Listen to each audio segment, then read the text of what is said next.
boo leen paree seetaan vidéo bi di ngeen bàyyi yéeg ci bus yi. ok gars yi tey moom 5 histoires laa leen andil chaque jour ñett laa doon raconter mais tey moom mu décidé réunir 5 histoires te 5 yi yëpp ci bus yi la. maa ngi ne bus mais du bus kese si transport en commun yi en général maanaam jege jaay car rapide lépp 5 histoires yu doy waar. attention li ngeen di ñëw dégg du ay lépp wala histoire yi créé mais ay vrai nit ñoo ko dund raconté ma ko. te tey pour la première fois andil naa la histoire yoo la xamante ni du abonné ñoom ko nettali mais ci Facebook laa ko jëlee ci groupe bu ñu woowee Face Jinne. en plus ma tegal leen si fin bi sama propre histoire laa leen nettali histoire boo la xamante ni man maa ko dund. tey moom xam naa ne di ngeen kontaan am na ñoo xamante ni si yéen sama defet rek dañuy xaar mais balaa ngeen di seetaan di ngeen daj ndaxte moom laay def si fin bi léegi nag benn affaire laa leen di wax lu tax doole abonné wu leen ngeen aimé pause leen vidéo bi instant yi nii ngeen wàcc ngeen bës sem ngeen ñëwaat bu fekkee ne abonné wala ngeen abonné wu Izo Story wala Histoire Wolof léegi nag benn affaire laa leen di wax bu fekkee ne ngeen tiit bu lay seetaan vidéo bi. pour première histoire benn anneau la bu ma jëlee fële ci Facebook ci groupe Face Jinne moom nag d'après lu mu bind mu ne histoire mu ngi koy dal ci atum 2022 fekkente ni dafa demoon Gambie mais na seen xel dal du histoire jinne waaye nu ko gën a garaaw la su ma koy raconté nag comme nu mu ko bindee noonu laa koy raconté kon boog déglu leen. anneau lii nag maa ko dund retour Gambie la woon Medina Baye c'était en 2022 lendemain Gambie gi ma dem sorti Kaolack man ak ki ma àndaloon di xaar oto ba ay 17 heures yooyu noonu yàggul benn bus ñëw 2 places moo si des ñu yéeg pour ñibbi si Dakar ñu dugg toog ci bus wi commencé di daw au début tout était calme léegi ci biir oto bi mu am ñaari mère yuy làkk muuru kol bu rëy ku si nekk yor sa doom jékki saay rek apprenti bi ñëw si ñoom nee leen jox leen ma samay 500 francs sànq ba léegi maa ngi wax ak yéen mais faale woo leen ma xuloo bi tàmbale entre apprenti bi ak ñaari maire yi moom nag mooy expliqué ci publication bi maire yi dañoo waxante woon apprenti bi 3000 francs ñu jox ko 2500 na apprenti bu mu leen laajee ñu ne joxuñu ko coow bi fa la commencé mais maire yi mën nañu tooñ man moom seetlu naa genre si transport en commun yi muy car rapide bus yi wala fépp maire yi ñoo gën a am fit lépp à chaque fois man su ma toogee damay gis maire boo xamante day nekk di roube mais bon yàlla bu baax na apprenti yi tamit du leen may dara. bref moom moo ngi expliqué ci publication bi nee na coow li bu mu demee ba commencé di bëri benn waay jóge si bus bi fayal leen 1000 francs yi mu ne léegi nag affaire bi jeex na. coow boobu jeexee ñëpp delluwaat seen place lépp ñëwaat à la normale léegi nag même maire yooyu noonu de ñoo jékki saay rek commencé di xuloowaat ndaxte daa am benn xale bu jigéen bu nekkoon seen ginnaaw di zikr ay zikr baay te kurusam waaye nu mu doon defaraatee toogaayam rek ci la laalee bopp kenn si ñaari maire yi rek dam bi jug mel ni ko ñu xaftal lu tax nga may lal lu tax ngay laal sama bopp ñoom ñaar ñu jug daal di xuloo xale bu jigéen bi ne ko teyuma ko baal ma jëpp si bus bi commencé naan na ko jégal wante maire bi nee na baalu ko ku bind publication bi nee na bu mu gisee loolu xolam commencé di tàng ci la jógee nee na yéen lan la yéen a ñuy tàngal luy seen problème sànq ba léegi yéen a ngi indi coow ci bus bi nee na bu mu waxee loolu maire bi ci la ko saagee ndey moom mu tourné jël saakam pour dem dóor ko bu mu jëlee saak bi moom maa yónnee exactement boobu bi commencé di métti moom nag nee na boobu bi mu ngi métti tellement que mu mel ni comme si luy xar rek benn maire bi ne ko yéen ñëppay dee tey kenn du des si bus bi waa oto bi bu ñu déggee loolu ñoom ñëpp tiit benn daam bu fa newoon mais chauffeur taxawal ñu réglé lii ndaxte ñaan ñi kenn xamul luy nar a def wante borom bus bi faalewu leen sax mu continuer di daware coow li commencé di bëri loolu ci bus bi xojo rek ngay dégg tiit naa trop talatuma sax xeex léegi nag kenn ku jigéen ki ma dendaloon ndekete moom passeur yi ma jëkkëram ñoo ànd mais fekkante ni tooguñu jëkkër ji mu ngi si ginnaaw bus bi femme bi nag mu ngi yor benn liir mu ne ma madame tiens-moi ça mu waxee ko en français mu jóg commencé di prier seen prière yooyu nee na instant yooyu noonu ñëpp a ngi fii si ko jigéen gi waa oto bi moom rek la ñu xool rek ci la jëlee loxoom dugal ko côté bagage yi commencé tijji saakam instant yooyu noonu ku bind publication mu nee na mu tiit loolu dafa foog ni kooku aan la nekk di génne ñu mu tijjee ma gis ni ndekete benn sachet xorom la mu tibb si benn dànk instant yooyu noonu maa ngi ko xoolee fenkente ni doomam moo ngi ci samay loxo rek mu commencé di xëpp xorom yi ñaari maire yi wis leen ko naan brûlé ñaari maire yi commencé di arrière rek kenn ki faka salu daanu ci suuf ki des daw ci kanam bus bi ñu ne mut waxatuñu dara wante ñoo ngi gis tiitaange ci seen kanam instant yooyu noonu waa bus bi ñëpp a jaaxle mu continuer di prier rek yàggul dara jëkkër ji jóg ne ko chéri ça suffit on les a vaincus mu ñëwaat toog ci la doomam. léegi nag benn affaire rek lay laaj ak lu jot a xew noonu yëpp bus bi mooy ko ne daw nit yi ñooy ko ne toog lu tax Sénégalais dal xel boobu bu fekkoon man instant yooyu noonu bu fekkee ni toog mu bus bi bàyyi leen fa lu ma fa boole dem naa bu yàgg ay genre man naa gis loolu yenn bref nee na ku jigéen ki mu ñëwee toogaat ba jëlaat doomam ñaari maire ci lañ delluwaat seen place toog mu seen kanam bi nee na ku jigéen ki bu mu toogaatee ba récupérer doomam ci la commencé di waxtaan ak moom mu ne ko chéri je m'appelle diw maa ngi dëkk fii lii moo waral accident yu bëri ñaari maire yi ngay gis nii ay sorcières lañ. mu ne ko au début dañ ko essayé ak apprenti bi pour jural ko coow wante doxul ku jigéen ki ku laalam seen bopp bi kooku elle était sainte looloo tax bu mu laalee bopp bi rek mu commencé di yëngu di jëfooru. après loolu oto bi daw normalement ñu egg si jàmm nee na bu mu ñibbisee ay fan mu traumatisé wu. ci fin publication bi mu bind ni nañu yàlla musal si loolu. ok gars yi histoire bi nii la jeexee mais am na question yu dul jeex première bi mooy ñaari maire yi lu ñu jublu woon dañoo bëggoon daana oto bi wala lan moo nekkoon si objectif te ñoom ñaar est-ce que ay nit lañ wala dañ am xam-xam ba ñuul te ku jigéen kooku noonu bu fekkewuloon est-ce que duñ am accident loolu laa nekk di xalaat mais tamit pour wax leen dëgg sama beneen xel moo ngi naan nii est-ce que ñaari maire yooyu noonu ak ku jigéen ko taxawoon teguñu woon dil pour tiital waa oto bi wala pour def dara en tout cas comprendre ma peut-être ñoom dañoo teg dil en fait xaw ma yéenay comprendre dañoo waxante seen biir bu jóg def scène bi man daal sama benn xel moo wax loolu mais tamit ku bind mooy publication bi dafa ne bu mu jógee ba nar a jël saa bi ko dóob bopp bi commencé métti looloo tax nag ma gën a jàpp ni loolu du scénario du mise en scène. bref yéen jox leen ma seen xalaat ci commentaire yi est-ce que jàpp ngeen ni ñooñu ay tëmb lañu wala ay jinne xam-xam bu ñuul wala jàpp ngeen ni tamit comme nu ma leen ko waxee sànq ñaar ñoom ñëpp dañoo teg dégg en tout cas bind leen lépp bu leen fàtte dara. gars yi léegi nag ñu dem mooy si deuxième histoire bi heure yi deseel na ma 4 histoire bi moo raconté te yàlla xam na ne 1h du matin moo jot yéen amoo leen saa fit force da ngeen di aimer da ngeen di abonné wu force kon naa tëf 1h du matin di raconté histoire doo leen aimer doo abonné wu leen. ok gars yi pour deuxième histoire bi mun naa ne du histoire jinne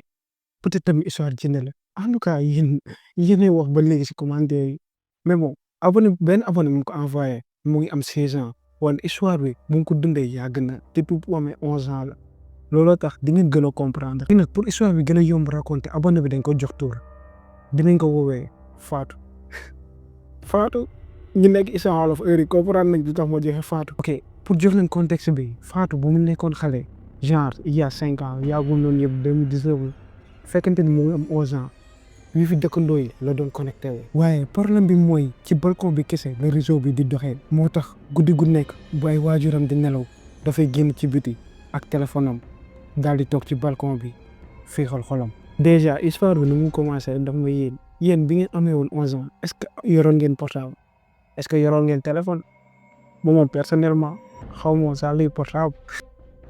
en plus ngay dem si balcon ay 2h du matin yàlla baax na. bref léegi nag benn guddi ci ay 2h du matin fekkante di Fatou mu ngi toog ci balcon bi di connecté wu. rek ci saa si mu commencé dégg ay baat mel ni ay nit yuy xuloo. fekkante ni ci buntu kër gi dafa amoon benn arrêt ay oto fa lañ taxaw ba noppi mu gis ñetti xale yu góor ñuy xuloo bu metti moom mu ngi làkkatu toog ci balcon bi di leen seetaan instant yi noonu exactement Fatou nee na musiba fa la xewee ndaxte ñaar si ñetti ñu doon xuloo ñoo génnee paaxa jublu si kenn ki commencé di ko jam ci lañ ko sotee ñu jàpp ko ñoom ñaar di ko jamate ba mu tëdd si suuf. léegi nag xalaat na ngeen am 11 ans ngeen gis lu mel noonu yéen mu ngeen fa sax jaar ndof. Fatou nee na malgré lu mu gis noonu yëpp mu ngi toog di xool lekk wante fekkante ni mu ngi làkkatu bu baax xam na ni gars yi mënuñ ko gis rek nee na ñaar ñi buñ ko jamee ba ñu xam ne waa ji sedd na ñu jël ko yóbbu ko ci benn oto dugg ci biir. rek kenn ki ci la génnaatee dugg ci côté chauffeur taal oto bi ñu daal di dem mu mel ni comme si dara xewul. Fatou nee na ba mu gisee loolu yëpp xew si kanamam yuuxuwul yënguwul ndaxte instant yooyu noonu yaram bi lépp a bañ cër yi lépp a taxu ndaxte tiitaange moo ko jàpp wante lépp bu mu wàccee ci la dawee delluwaat ci biir tëdd. waaye nee na guddi soos noonu mënuloon nelaw à chaque fois bu gëmmee image waaju ñu doon jam day ñëwaat. ci ëllëg sa journée boobu yëpp waxul dara te jiwul benn yoon gémmiñam dafa noppi rek. mu tëju seen néeg nanguwuloon saa génn. ñetti fan après Fatou mu ngi am même comportement bi. waa famille am ci lay commencé inquiété wu ñu ñëw si moom commencé di ko laaj est-ce que daa feebar wante Fatou ba léegi nee na même bu jéemee wax dara du génn ndax tiitaange bi moo ko jàpp ba léegi. nag nee na instant yooyu noonu si famille am benn mbir rek moo xawoon comprendre muy magam bu jigéen ci la ne yaayam kii est-ce que jombal lañ ko ndaxte sa guddi ci balcon bi lay dem toogee yaay ji jéem na ko naxtaan waaye dara Fatou noppi rek. waaye gars yi ñu waxante dëgg ci âge boobu noonu 11 ans kan moo am fit jàkkaarloog yaayam ne ko démb si guddi gis naa benn waay bu ñu doon rey loolu soit da la jàppee fekkat wala ñuy jàppale yow da nga waaye dof. bref Fatou ne lu ko gën a yéem mooy jour si toog mu toog di déglu xibaar yi journal yi wala sax waxi dëkkandoo yi lenn rek la bëggoon dégg am na nit ju réer wala am na néew bu ñu découvrir waaye dara amul lenn lu mel noonu du journal du waxu dëkkandoo yi. mel ni Fatou mu dund si guddi soosu noonu moom kese ko gis waaye neen affaire yi commencé di ko métti ci la jugee commencé di mën a enquête am wàcc di laaj ay yenn xaritam ñu fa dëkk mais ñoo ñëpp ñu ne gisuñu dara te dégguñu dara guddi soosu. Fatou nee na ba instant yi may wax ak yéen di histoire boobu noonu dafa jàpp ni moom kese moo ko gis ndaxte à part moom déggaate ko ci keneen. tey mu ngi am 16 ans te nee na c'est la première fois muy raconter jaar-jaar boobu ba léegi nii lu ko sonal mooy silence jour boobu amul benn bruit amul oto amul sax xaj buy mbow déggul dara à part moom ak ñaari gaay yu doon jam waa ji. dafa mel ni guddi soosu noonu moom kese mooy seede. xëy na gars yi histoire bi fii la jeexee mais pour wax leen dëgg question rek lañ fi jëlee comme histoire bee passé question mooy jour boobu noonu est-ce que amoon na ko ñu rey est-ce que Fatou lu mu gis ay nit lay wala leneen. genre foog naa di si mos am tontu ndaxte moom ku dund loolu ba heure yi amu si tontu duñu ñëw si am tontu mais joxe leen seen théorie si commentaire yi moo xool peut-être moom tamit bu lire commentaire yi mën na ne ah peut-être lii la. léegi nag gars yi 2 heures du matin moo jot mais pour wax lañ dëgg genre histoire yi ñoo ma gën a tiital sax que histoire ji ngay ndaxte mënu ma ko expliquer genre am na suspense bu bëri bu si nekk imagine toi ay affaire rey nit tout ça ñu préparé 3e histoire bi. nee na gars yi comme d'habitude rek balaa ma leen di wax 3e histoire bi dama leen di présenter waat sama sponsor Café Touba ñi moo tax comme nu ma la ko waxee ba passé may raconte histoire yi ba heure yi actuellement 2 heures du matin moo jot. pourtant jaaykatu café mën nga ñëw ngeen sponsorisé ma wala sax waa Sewo vu que ñoom seen butéel lay naanee. ok gars yi 3e histoire bi nag histoire dëmb la booy man am naa fi presque 2 heures du matin 3 heures du matin ma wax loolu fii safur la mais ñu commencé gaaw ñu pare si. mais histoire bi tamit comme genre pour mes histoire bi la rek Face Djine lañ ko raconté ci groupe Facebook boobu kon du benn abonné mu ko raconté publication bi je pense que boo ñu demee sax mu ngi ko gis en tout cas affaire dëmb la. maa ngi dëkk Malika du ma leen wax fan exactement man mosuma gëm ay affaire dëmb je me disais que loolu amul mais un jour dama tëdd ay guddi je croyais que ay 4 heures yooyu noonu la war a nekk. maa nekk nit ki nga xam ni su may nelaw bruit bu munti am dama koy dégg dama ciy bàyyi xel. gars yi gis naa sama mbokk lii comme man la rek man su may nelaw bruit bu munti am dinaa ko yëg lu ndaw mun na tax ma jub. yéen ñii di nelaw ngeen xam ne bu leen ñëpatee bu leen dóoree sax doo leen yeew yéen super pouvoir ngeen am bëggoon naa am comme pouvoir yooyu. léegi nag moom nee na ay booru 4 heures yooyu noonu ci géntam ci la sentir ni am na benn nit bu dugg ci néeg bi wante comme ni ma leen ko waxee ci gént la nekk. waaye neen nit ko bu mu duggee ci la ñëwee si moom xët ko waaye neen xët bi bu mu ko delee mu sentir ko rek mu yeew comme si moom tamit nee na sentir na xët bi xaw ma nag yéen a ngi comprendre. en tout cas nee na ci ay géntam lañ ko xët mu sentir ko si yaramam. waaye ku bind publication bi nee na bu mu tourné côté bunt bi nee na ci la séenee comme si am na benn mère buy daw di génn rek ci la ne waa lii lan la. instant yooyu noonu fekkante ni si ay nelaw lu jugee ci la ne ci xelam waaw man damay gént wala rek wante ba léegi moom moo ngi sentir dóor bi ci la ne géntuma dañ ma dóor nii. instant yooyu noonu dafa jàpp ni peut-être kenn si seen waa kër la mais bon nee na manqué rek kooku daa bëggoon foo xët bi metti woon na saf na trop. après loolu waxuma ko kenn dama ne du dara une semaine après ma commencé di sëkkat chaque jour mu yokk suñu waa kër foog ni dama soj ndaxte rhume daf ma sonal ñu dem jëndal ma garab pharmacie ba muy digg rek sama yaram commencé di tàng. instant yooyu noonu papam commencé di inquiété wu ci la ko ne yow demal hôpital wante moom mu dëgër bopp ndaxte nee na dafa jàpp ni papa ji tuberculose am dafa ñëwaat. information boobu noonu baaxee naa leen ko ndaxte au début dafa amoon tuberculose. bref léegi nag ci la ko commencé jox ay conseils mu naan tijjil seen néeg nga bàyyi ngelaw bi dugg nga aéré sa chambre affaire yi mel noonu daal. quelques jours après yaayam ci la ko ne na ànd ak Khadija kenn xamul kan la noonu la ko bindee ci communication bi. en tout cas bu nekkoon na ànd ak Khadija ci benn mère njaaw. en tout cas mère baa ngi dëkk côté croisement Malika foofu laa dem mère bi xool ma ne ma dëmb yi nitu guddi yi ñoo la sànni dara. après bu mu waxee loolu mu génnee ko mais mère boobu noonu dafa ay lépp lu bon lu mel ni liggéey lu takk sa yaram dala koy dindil ba mu set. mu ni ma même boo dem hôpital doo gis dara. bu ma déggee loolu ma tiit après mu jox ma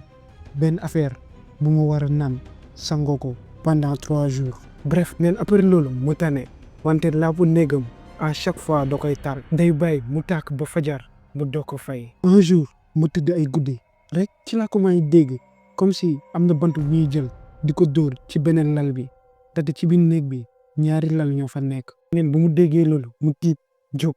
wante gisul dara kenn nekku fa. nee na lendemain bi ci la benn affaire bu doy waar la ko dalee benn nopp bi déggatul même bu ñu waxee du dégg dara comme si dafa fat. ci la ko waxee papa ji ci la ko ne na dem hôpital moom nag mu dëgër boobu mu ne demul. papa ji ci la ko ne nopp mooy nit il faut nga dem ci la demee. mais yow tamit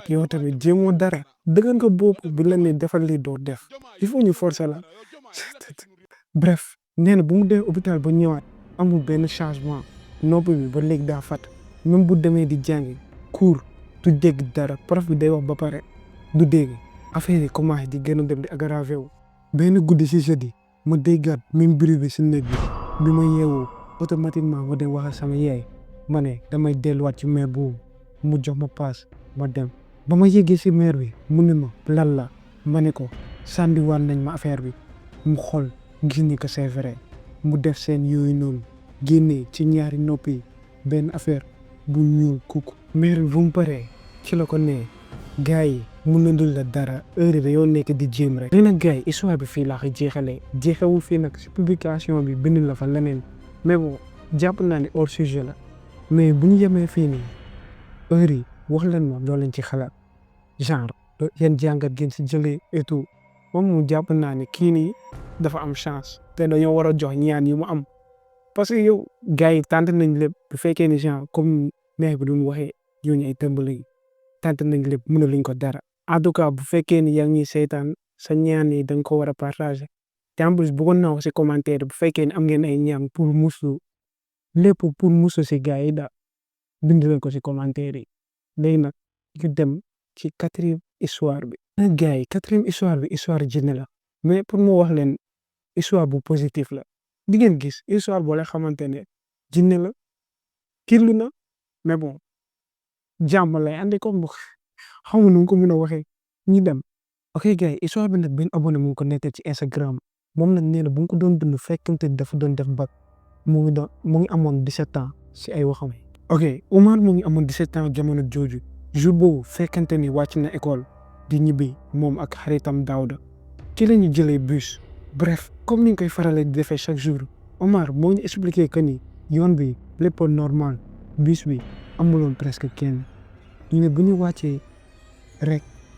ci lañ dajee benn maire. Omar nee na moom ak Daouda bu ñu gisee maire bi presque xawoon nañu tiit nga dañoo tourné rek gis mère bi seen kanam moment yooyu suy ñaar élèves yi xawoon nañu tiit parce que mère bi da leen xaw a bett mu daal di leen jege si ne leen dama ñàkk sama xaalis dafa réer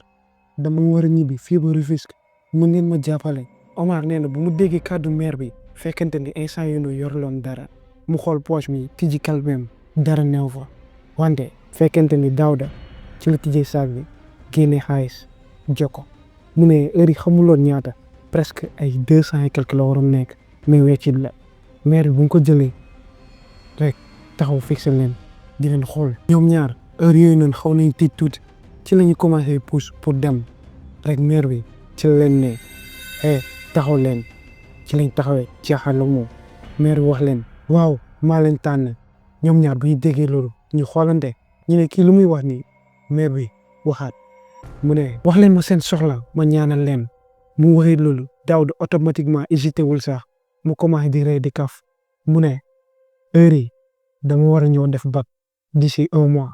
benn affaire rek laa bëgg mu am mention bien. Omar bu mu déggee kàddu Daouda yooyu mu commencé di xàkkataay di ree ndaxte xam na ni Daouda année bi yëpp dafa daw te en plus nekk na comme genre élèves yi yoo xamante ni bu ñuy cours day perturber rek bref comme sama genre yi. Daouda mooy waa ji daw cours yi di jàng ay leçon am du tëji kay musul sax am 11 ci compo ci gàttal mënul am mention bien. Omar nee na muy fàttaliku ci la tourné ci Daouda mu ne yow dama dof yow da la ne nga ñaan waxuñu la nga wax benn affaire bu impossible ngeen bu waxee loolu exactement rek mère bi ci la yëngalee boppam mu mel ni comme si ku xaw a mer rek ci la waxee di nga ko am te yow yaay njëkk yaay jiitu yow yaay jël premier sa xarit bii nii Omar mooy topp ci sa ginnaaw. Daouda bu mu déggee kàddu mère bi rek mu tourné ci Omar commencé di ko ree mu ne yaa ngi dégg mère bi nee na maa lay jiitu kon yow de am nga problème. Omar ci la ko tontuwaatee mu ne yow xam nga ni lii sax mënul nekk heure mère da lay wax lu la neex rek nee na bu ñu waxee loolu rek ñu tourné waat gisatuñu mère bi. genre mère bi xaalis moo ko intéressé woon bu mu amee xaalis bi daw na dem yoonam nee na saa yi yéen nekk leen foofu di xuloo ñii looloo tax bu ñu gisatul mère bi ñu commencé di ree seen biir ñu ne ah mère bi xaalis rek moo ko intéressé woon ñoom ñaar ci lañu reetaane avancé. bon ñu dem ba si kanam rek Daouda ci la taxawee mu ne mais yow mère bi sànq waxul sa tur. Omar ne fàttaliku mu ko de mu ne pourtant si ay waxam wax na sa tur wax na Omar ne peut-être daa dégg nga wax ko ñoom ñaar ci lañ ne peut-être loolu la ñu avancé dem seen yoon. waaye benn weer après fekkente ni bac bi jot na def nañ ko ba pare résultat yi rek la ñuy xaar te gars yi déglu leen bu baax lu muy ñëw wax ni dafa am solo résultat yi bi ñu jotee Daouda ak Omar dem nañu taxaw. Daouda waaju musul tijji kee bu musul jàng nga xam ne daw rek la doon def moo jël premier du centre avec benn moyenne de 14 mu am nag mention bien. mu la njëkk a woo rek topp si Omar wante moom moyenne 12 la am bien vrai que am na mention ñoom ñaar bu ñu déggee loolu automatiquement seen xel delluwaat si mère bi ci lañ xoolante ñu ne kon mère bi lu wax yëpp dëgg la instant yii noonu comprendre nañu mère bu ñu tase loon luñ ko ñaan lépp a nangu. léegi gars yi yow Omar ak Daouda yéen mënuma wax da ngeen am chance mënoon ngeen ñaan lu nekk mais bag ngeen ñaan mënoon ngeen ñaan am milliard peut-être mère bi dina tax ci kàttanu yàlla ngeen am ko mais ngeen toog foofu noonu ay bag lan mooy bag kii lu kese la. Omar nee na histoire mère boobu noonu du ko mës a fàtte wante lu mu xamul mère boobu noonu est-ce que nit normal la esprit la wala jinne la neen loolu rek la bëgg a xam. en tout cas neen lu ko leer mooy yenn saa yi ci mbedd bi mu ngeen tase ay affaire yu mun a changer seen dund. moralité de l'histoire nag gars yi mooy lan dee leen di saraxe bàyyi leen di nay génne leen xaalis yi peut-être ngeen dajeeg mère bi ngeen nekk milliardaire mu ngeen doon prochain Youssou Ndour. bind leen seen xalaat ci commentaire yi wax leen ma tey genre affaire yu mësal leen dal te en plus bëgg naa tamit yéen ngeen di bind mooy seen histoire ci commentaire yi peut-être mun naa ko lire prochaine vidéo lu mu lay raconter mais bon léegi nag ñu dem si 5e ak dernière histoire bi sama histoire bi ngeen doon xaar gars yi boole eggee ba fii moom ay ndaanaan ngeen léegi sama histoire ngeen di xaar bu leen fàtte aimer ngeen abonné wu ngeen partager vidéo bi pourquoi pas ngeen jël ko partager ko si seen WhatsApp statut yi loolu la ñu ti def xaaral ma jël énergie. ok xam naa yéen ñëpp instant yi yéen a ngi xalaat Izo nan la jombee histoire am bëgg naa xam booy ndaanaan la du ma daanoo noonu en tout cas sama histoire nii la commencé benn jour fekkente ne dama ànd ak sama benn xarit bu jigéen.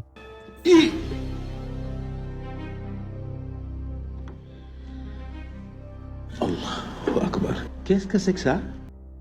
xarit bu jigéen ma insisté waat xarit bu jigéen. jour boobu noonu fekkente ñu ngi woon corniche xam ngeen foofu noonu car rapide dafa daw man nag dama ne woon ñu taxaw xaar genre ay bus daal parce que man comprendre ma mais le plus souvent ay bus ñoo fay jaar show bi ne non nañu wiiri ba si ginnaaw si de ñu jël car rapide wala ñu jël ay tata mu ne moo gën a gaaw ma insisté mu ne noonu ñu dem ma ne ok ma topp ko gars yi gis ngeen corniche ba nga wiiri université nga jàdd ci bi université bu mu soree ma dem léegi nag ci lay dee ba egg mooy si arrêt bi ñu yéeg si benn tata bu xat tata la nag tata bi xat tellement que mais nu mu xat-xat jéem naa ba lijjanti place ma toog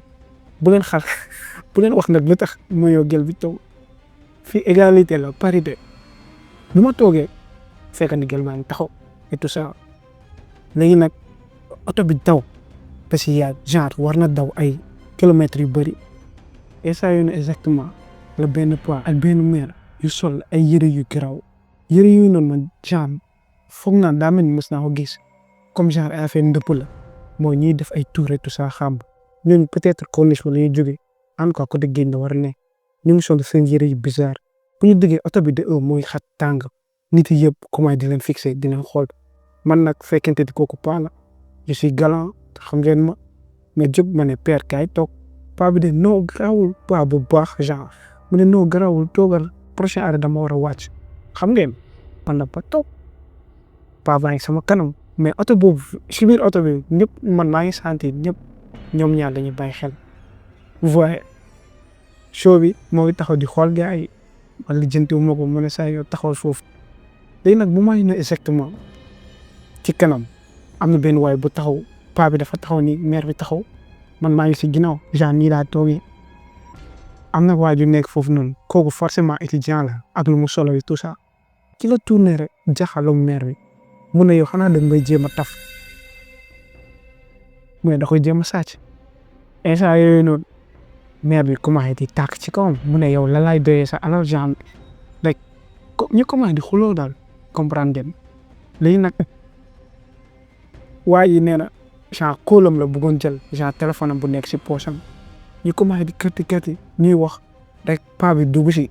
paa bi de premier mois daa maanu woon toog di dëgg paa bi mu si duggee waa ji nag dafa meroon trop ci la ko saaga automatiquement mu jolli ne ko nangantaam ndeyam tout ça saaga paa bi nag instant yooyu la tàkk paa bi kenn mënatu ko maîtriser ci la ne kon man ngay saaga yow dootoo musa saagati sa àdduna loolu man ku ma ko soo waxoon dama lay baalu ma ne saay maa ngi jégalu ci la ko ne mu ne yow sa àdduna dootoo musa saagati bu ñu waxee loolu automatiquement ñoom ñaar ñu calme ñu pare si wax ji mais waa ji étudiant la ko ñu waxee étudiants yi dañoo xiif trop étudiants yi commencé ne foofu di wax gars yi yëpp waa oto bi yëpp commencé naan saa yi noppi kon ka sa alal demul bàyyi lañ paa beeg mère bi ñoo ngi toog te waa ñoo ngi taxaw sama côté man instant yi la ma tourné xool show bi nag moo ngi rëy waa oto bi presque affaire ay rëy la nañ jàpp étudiant bi prochain ay tag paa bi dafa war a wàcc étudiant bi moo leen jiitu mais déglu leen bu baax yàlla xam nañ étudiant bu mu tegee tànkam si biti instant yooyu noonu dama toogoon oto bi dafa xat ci laa dégg benn bruit bu fort bruit boobu noonu ndekete accident étudiant bi man maa ngi étudiant dama dëgër fi nag xaw ma sax étudiant mais waa ji ndekete dañ ko fiir waa oto bi yëpp jóg commencé di xool waa ji bu mu tegee mooy tànkam ci côté arrêt bi benn moto la tëll fee jël ko man bu ma xoolee genre affaire dafa xatoon mais côté porte bi laa nekkoon waa ji bu mu jógee automatiquement dafa choqué genre affaire choc bi metti woon na genre presque fee la dali te moto bi tamit daan woon mais gars yi yëpp ñëw si waa ji yëkkati ko mais waa ji bu ñu ko yëkkatee benn affaire rek la doon xool paa bi ak mère bi parce que waa ji dafa mel ni genre avertissement bi comme si daa marché parce que waa ji paa bi ne woon na ko nee na yow dootoo mos a saagati affaire bi metti woon na trop genre accident bi metti woon loolu moom c'est sûr et certain parce que moto bi nu mu dalee ak waay nu mu dalee ñu jël ko teg ko gars yi di commencé di wax ak moom et tout ça ba gaañuwul borom moto bi moom genre daa mel daa taxawaat et tout ça comprendre mais moto bi sori ñu teg ko mais buñ ko tegee noonu gars yi waa ji mooy xool man maa ngi gis waa ji mooy fixé te ñoo ngi gis tiitaange si bëtam et tout ça rek ñaari paaga meer comment ñëw si waa ji waa oto bi ñëpp taxawu di xool man tamit ma taxaw di xool bu ñëw si moom mais gars yi bu ñu ñëwee comme si dañoo doon dalal xelam en tout cas dañoo ñëwee wuñ comme ça comme si naan waxoon nañ la tout ça dañoo ñëw ba dara dalal tout ça waa ji nag automatiquement man moom j'en suis sûr mais dégguma waa ji comme si est-ce que jégalu wala tout ça ñuy commencé di waxtaan foofu bus yi ci la départ dem jour boobu noonu comme xam ngeen sénégalais ci oto bi gars yi naan non paa bi ak borom xam-xam la maire yi naan ñii jeunes yi yéen xale yi yéen a war a bàyyi di saaga mag yi et tout ça yéen a ngi comprendre xam nga affaire nu fay demee Covid mu àdduna kooku genre dafa mel ni ku traumatisé ndaxte paa bi daa dégg waaj affaire bi dara waaj na ba heure ma xaw ma te gaañu na si xaw ma si dara mais affaire nii la ma dalee et paa bi man moom si lu ma sentir peut-être paa bi lu mu ko wax moo tax mu dal ko man si lu ma sentir parce que paa bi da koo wax tat ñu wàcc waa ji ñu jël ko te waa oto bi yëpp genre c'est sûr et certain ba dem sax chauffeur bi au lieu muy dawal mu ne fa di dugg si wax bi na ay non nii sama histoire ni la demee te c'est vrai que décevoir ma leen xam naa ni yéen da ngeen foogoon ni ay histoire de genre damay daw di tiit booy man loolu du ma dal non en tout cas sama histoire ni la demee mais jour boobu noonu wax dëgg fa yàlla genre histoire ci la ma dalee te si bus la woon loolu te sax ma gën a am idée def épisode bii nii ci bus yi tout ça voyez léegi yow wala ma loolu xalaat sama histoire et tout ça am naa tam beneen histoire mais histoire boobu noonu dama koy téye du léegi nay génn am naa bi histoire boo xamante genre ci ne la carrément mais du ma la dal tamit wala genre yooyu noonu du ma teel a dal gars yi du ma teel a dal tu vois léegi wala ma loolu xalaat ci histoire bi vidéo bi fii la jeexee heure yii j'espère que décevoir ma leen yéen a xam booy. léegi nag benn affaire laa leen di wax bu leen fàtte aimer ngeen abonné wu tey lan moo nekkoon deuxième épisode bi bu fonctionné comme ni ma leen ko waxee bee passé troisième épisode ci semaine bi te Histoire Wolof dinaa fa posté vidéo bii nii peut-être mu génn vendredi samedi dimanche genre semaine bi lay génn bu génnee tak Histoire Wolof damay génne waat beneen temps yi dama actif ci réseau yi comme boobu benn affaire laa leen di wax aimer leen ngeen partagé loolu du dara ba beneen na jaamu yàlla si yéen